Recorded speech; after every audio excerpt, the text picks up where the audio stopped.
Quarterback, it's one of the most unpredictable positions to draft, and there are a list of players expected to go in the first round this year. So who do they remind us of? Who are their doppelgangers in the NFL? Ray Crawford here with Russ Lande and Pete Fuitak. Doppelgangers. What a strange word. The segment, though, is fun. Well, Russ, we'll start with you.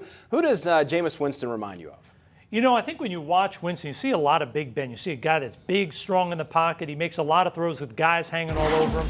And he seems to have that sort of bravado, that sort of old-style cowboy in him that Roethlisberger does. And that's why I think there's a lot of similarities between them, although Winston's got to get a lot better if he's ever going to be Roethlisberger. A couple off-the-field similarities, too. Yeah, it's a little scary, right? I'm actually with you. He's actually probably a lot of Ben Roethlisberger. I'm also going to go with Jay Cutler as kind of the doppelganger type as well.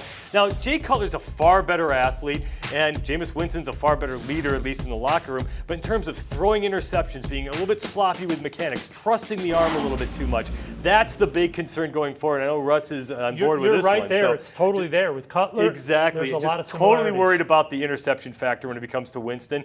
And he's going to have to tone that down at the next level. All right, Russ, what about Marcus Mariota? You know, to me, he's one of the hardest guys to look at in this draft to get a feel for. He's a tremendous athlete with a big arm, with the ability to be phenomenal. And that reminds me so much of Colin Kaepernick when he came out of school a few years ago, because when you look at the physical traits and the ability to do big things with the arm, they're almost identical. I hope that Mariota can learn to be a pocket passer, which Kaepernick is not being able to do. But coming out of college, they're very similar. Who does Bryce Petty remind you of?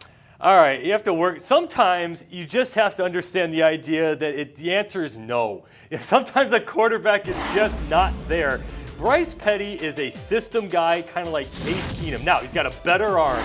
He's bigger. Keenum's a smaller guy. But Keenum's carved out a very nice career for himself as a backup clipboard guy. He can throw him into an emergency situation. Bryce Petty's not a starting NFL quarterback. And I know Russ Lande agrees with me that he's a guy you can just plug in here and there, but he's not going to have a long career as a starter. Now, I don't love him saying he's going to have a long career as a starter, but what I love is he's bigger, he's stronger, he's got a quicker release. He does do that, and yes. I think he has more potential to be a starter, whereas Keenum never had a chance because he's a little mouse with no arm. That is true. The comparison becomes in that the system quarterback. System quarterback, gimmicky system, inflated, doesn't really know how to huddle, that whole thing. But again, you can have a nice career, make a lot of money as a backup doing that. Well, fans love talking about quarterbacks during the draft, but of the 14 taken in the first round since 2010, only 5 have made it to the postseason. We'll see what holds for this group here. For these 3 blind mice, I'm Ray Crawford. We're doing this with receivers and running backs on Campus Insiders.